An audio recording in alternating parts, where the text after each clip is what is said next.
কেমন আছো তোমরা? ভালো আছো তো? হ্যাঁ, আমিও খুব ভালো আছি। আচ্ছা, তোমরা আমাকে বলো তো, তোমাদের বাড়ির আশেপাশে বা বাড়িতে তোমরা কি কি ধরনের প্রাণী দেখতে পাও? বলো। হ্যাঁ, কি কি পাও? গরু, ছাগল, মহিষ, তাই তো? এইসব প্রাণীগুলো তোমরা দেখতে পাও। আচ্ছা, আমায় বলো তো আর কি প্রাণী দেখতে পাও? কুকুর, বেড়াল, হাঁস, মুরগি, তাই তো? এই প্রাণীগুলো তোমরা দেখতে পাও। এবার আমায় বলো তো, এই প্রাণীগুলোর যে নাম তোমরা বললে, এদেরকে কি প্রাণী বলা হয়? গৃহপালিত প্রাণী। Very good.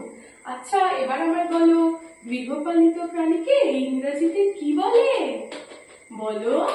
গৃহপালিত প্রাণীকে আমরা ইংরেজিতে কি বলি? Domestic animal. কি বলি?